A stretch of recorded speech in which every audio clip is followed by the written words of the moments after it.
Good morning students. आप 12वीं class के इकोनॉमिक्स पढ़ने वाले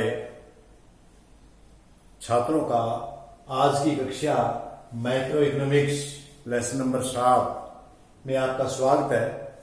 और इस चैप्टर कारक के प्रतिफल और पैमाने के प्रतिफल में हम पढ़ रहे हैं कारक के प्रतिफल।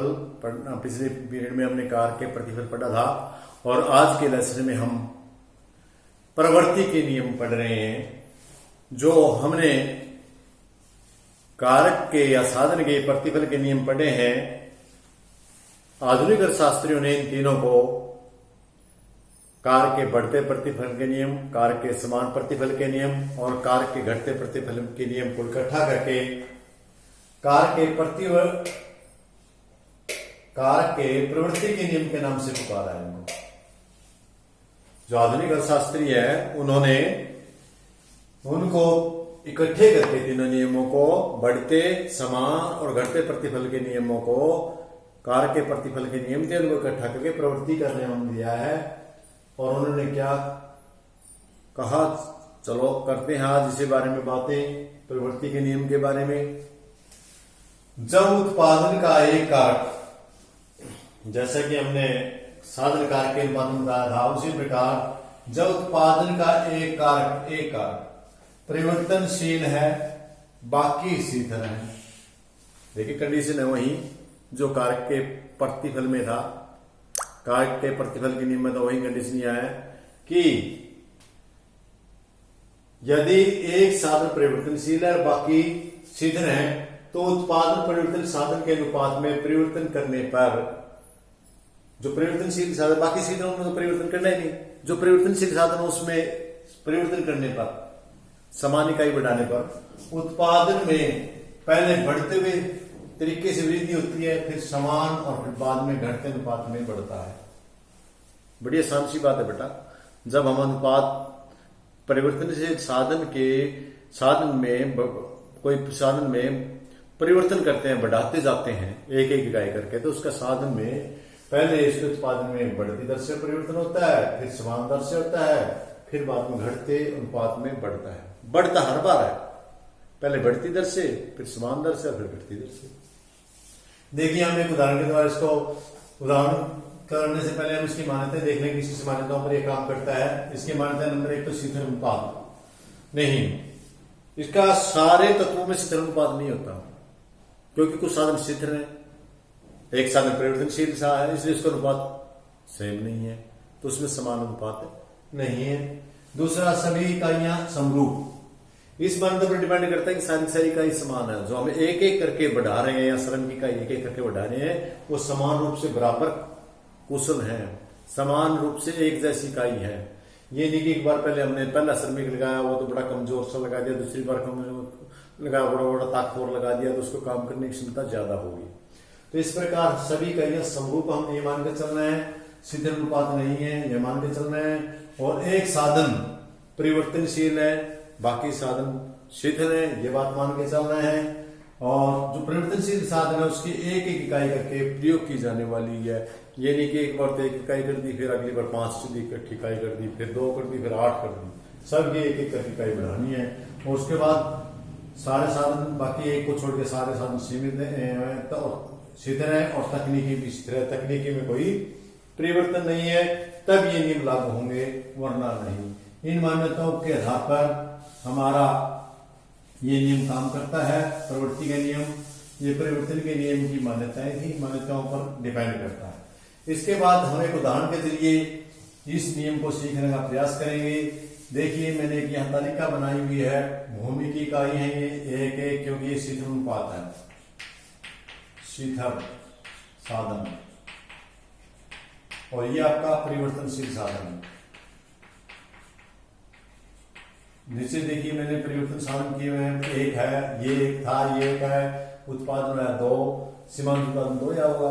हमारा शीतल अनुपात तो एक ही रहेगा, हर बार एक एक रहेगा। ये हमने एक इकाई और बढ़ा दी, एक और बढ़ाई तो 5 हो गया, एक इकाई का लगने से 3 का अंतर आया।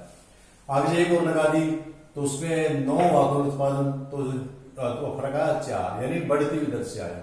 3 के बाद 2, 2 के बाद 3, 3 के बाद 4 बढ़ रहा है। इसके बीच में अंतर 3 का था, इसके बीच में अंतर 4 का है, और पहले 2 था। तो ध्यान देने वाली बात यह है कि जब भी हम अगली इकाई लगाने हैं तो अनुपात बढ़ रहा है। इसके बाद अनुपात, इसके बाद 9 से 11 घट गया है, यहां तक बढ़ती हुई दर से बढ़ता है। ये भाग हमारा पहली अवस्था, पहली स्टेज ये हमारी। पहली स्टेज में अनुपात जो हम परिवर्तनशील साधन में इकाई करके बड़ी इकाई के बढ़ाएंगे तो उत्पादन पहले बढ़ती दर से बढ़ता जा रहा है, और यदि फिर उसके प्रक्रिया को हम जारी रखेंगे तो दूसरी स्टेज लागू हो जाएगी, और दूसरी स्टेज में कुल उत्पादन तो बढ़ेगा, ये बढ़ रहा है, लेकिन इसके बीच का जो अनुपात है वो कम हो जाएगा। जैसे यहां था, अगर 2 आया, इनके बीच में 1 आया, और यहां 0 हो गया। यहां जहां 0 है, यहां तक हमारी कौन सी स्टेज है? द्वितीयक स्टेज है। क्योंकि द्वितीयक स्टेज में ये बढ़ता तो है, साधन बढ़ा रहे हैं हम, बढ़ाने के साथ ये बढ़ता तो है, लेकिन ये घटती दर से बढ़ता है। यहां बढ़ती दर से बढ़ता था, ये घटती दर से बढ़ रहा है। लेकिन आगे और भी हमें तीसरी स्टेज वो स्टेज है जिसमें यदि हम और भी उत्पादन फिर भी इस कंपनी को उसको धोखो चालू रखेंगे तो वो अगली इकाई लगाने से, समरूप इकाई अगली लगाने से उत्पादन पहले की अपेक्षा घट जाएगा, कुल उत्पादन भी कम हो जाएगा। जैसे एक 12 था, 12 का 11 हो जाएगा, और ये जो ऋणात्मक -1 में चला जाएगा। ये इसका मतलब ये है कि 7वीं इकाई लगाने से फायदा नहीं बल्कि नुकसान हो जाएगा, इसीलिए कहते हैं ऋणात्मक होगा। अब हम इस नियम की रेखा चित्र के द्वारा जरिए मैंने यहां 2 रेखा चित्र बनाए हुए। देखिए, ये हमारा टीपी है, टोटल प्रोडक्ट, ये हमारा एपी है, और ये हमारा एनपी।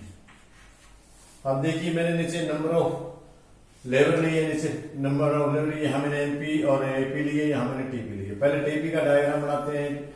टीपी का डायग्राम बढ़ाएंगे, बढ़ती दर से बढ़ेगा यहां तक, फिर बढ़े तो वह घटती दर से बढ़ेगा, यहां तक बढ़ेगा, यहां पर ये शिथिल हो जाएगा, इसमें और इसमें बराबर है, ये अनुपात यहां पर शिथिल है। इसके बाद ये गिरना शुरू हो जाएगा, इसके बाद ये कम होना शुरू हो जाएगा। हमने पीछे नियम में ये पढ़ा था। अब देखिए, जब तक ये बढ़ती दर से बढ़ता है तो दोनों एमपी और एपी, औसत प्रोडक्शन और सीमांत उत्पादन दोनों ही बढ़ते हैं। जब ये बढ़ती दर से बढ़ता है दोनों ही बढ़ते हैं।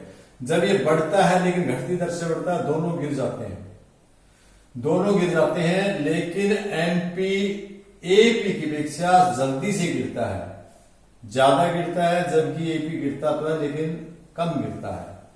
जो ही ये पूर्ण अपने अधिकतम बिंदु पर आ जाता है, 0 हो जाता है, तो ये भी 0 आ जाता है, टीपी हमारा 0 आ जाता है। और जब ये हमारा 0 से घटने लगता है टीपी, कुल उत्पादन हमारा बढ़ने की घटना शुरू हो जाता है, तो ये हमारा नीचे घटा में आ जाता है, माइनस में से ऋणात्मक हो जाता है। कुल उत्पादन घटने पर सीमांत उत्पादन हमारा ऋणात्मक हो जाता है, और समान होने पर हमारा, तो ये हमारी थी पहली स्टेज, ये हमारी दूसरी स्टेज, और ये हमारी तीसरी स्टेज। बस बेटा ध्यान देखने वाली बात ये है कि यहां तक उत्पादन है वो बढ़ती दर से बढ़ता है, जो यहां, और इससे आगे यहां पर से लेके यहां तक बढ़ता तो है लेकिन घटती दर से बढ़ता है, यहां पर बढ़ता नहीं बल्कि घटता है। इधर यदि हम एपी और एमपी की बात करें, इसी प्रकार में हम तुलना भी कर सकते हैं इन दोनों की, कि आपस में इनका संबंध है, आपस में भाई ये बढ़ता है तो ये भी दोनों बढ़ते हैं, ये बढ़ता है घटती दर से बढ़ता है तो ये दोनों घटते हैं, और जब ये घटता है तो एक ऋणात्मक हो जाता है, और ये भी घटता तो है लेकिन ऋणात्मक नहीं होता और घटता जाता है। इसका कारण ये कि एपी है वो औसत उत्पादन है, जो उत्पादन होगा चाहे वो 1 हो लेकिन उसका औसत अवश्य निकलेगा, लेकिन अतिरिक्त इकाई लगाने से पहले वाला भी घट सकता है, उत्पादन नुकसान हो सकता है। तो ये था हमारा प्रवृत्ति के नियम। प्रवृत्ति के नियम में जो अगला है वो है नियम के लागू होने के कारण क्या है। ये नियम लागू क्यों होते हैं? ये नियम लागू होने के कारण क्या है? नंबर 1 तो कारण है कारकों की अविभाज्यता। भाई ये नियम पहले बढ़ती दर से बढ़ता है, फिर घटती दर से बढ़ता है, फिर समान होकर के ऋणात्मक हो जाता है। ऐसा क्यों होता है, हम इसकी चर्चा करेंगे। तो नंबर 1 है कारकों की अविभाज्यता। जैसे हम ये कारक लगा रहे हैं, एक एक करके बढ़ा रहे हैं, ये टुकड़े नहीं किए जा सकते इसके। जैसे कि मान लें एक के बाद हमें आज चाहिए थोड़ा सा उत्पादन, आधे आदमी का आधे दिन की दिहाड़ी चाहिए थी, तो लेकिन आधा आदमी क्यों नहीं लगा सकते, पूरे ही श्रमिक एक और लगाना पड़ेगा। या कोई मशीन थी हमारी जो परिवर्तनशील साधन है, वो थोड़ा सा उत्पादन की खातिर हमें अगली पूरी इकाई लगानी पड़ेगी, हम आधी इकाई को या कम इकाई को नहीं लगा सकते। इसका मतलब जो कारकों की अविभाज्यता के कारण ऐसा होता है। दूसरा, उत्पादन के शिथिल कारक। इसमें आपने पता है कि एक परिवर्तनशील साधन है, बाकी शिथिल कारक जो जो हम बढ़ाते जाएंगे, इसकी अपेक्षा इसकी कैपेसिटी ज्यादा, इसकी कम होती जाएगी। एग्जाम्पल के लिए आपकी किसी फैक्ट्री में 6 मशीनें हैं, यदि हम 1 मजदूर लगाएंगे उत्पादन बढ़ेगा, 2 मजदूर लगाएंगे दूसरी मशीन भी कामयाब हो जाएगी, तीसरी भी कामयाब हो जाएगी, उनका उत्पादन बढ़ता जाएगा, 6 तक तो बढ़ता जाएगा। लेकिन यदि वो 7वां आदमी हमने लगा दिया तो उसको मशीन नहीं मिलेगी। 6 आदमी ऑलरेडी पहले मशीनों पर लगे हुए हैं, मशीनें हैं, वो हमारा शिथिल कारक है, और जो श्रमिक हम हमारे हुए अस्थिर कारक है। और अस्थिर कारक में जो 7वां आदमी हमने लगाया वो खाली रहेगा, और खाली रह करके बाकी आदमियों का भी काम थकाएगा, वो गड़बड़ करेगा। इसलिए इस प्रकार ज्यादा होने पर उत्पादन शिथिल कारक होने के कारण उत्पादन ये नियम लागू होता है, पहले बढ़ता फिर घटती दर से बढ़ता और फिर माइनस में होता है। तीसरा है शिथिल कारक का इष्टतम प्रयोग। क्योंकि जो हमने प्रयोग किए हैं उनका हम इष्टतम प्रयोग पहले मान के चलते हैं कि उसका इष्टतम को प्रयोग कर लिया है। ऐसा नहीं कि एक आदमी ने 8 घंटे काम कर सकता तो 8 ही करेगा, वे अगली बार 10 करा लेंगे, जो नया लगा लेंगे। तो हर इकाई का इष्टतम प्रयोग हो चुका होता है, इसलिए ये नियम लागू होते हैं। अगला अपूर्ण स्थापन।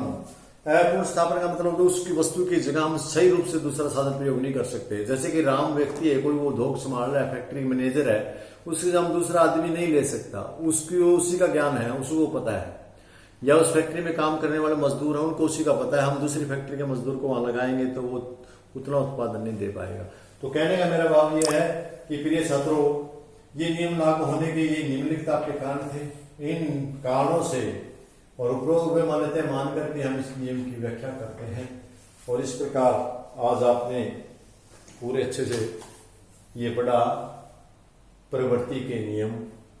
तो बहुत बहुत धन्यवाद आपका क्लास अटेंड करने के लिए। मुझे उम्मीद है से आपको समझ में आया और आगे भी आप समझते रहेंगे, और इन्हीं शब्दों के साथ मैं आपसे विदा लेता हूँ। धन्यवाद।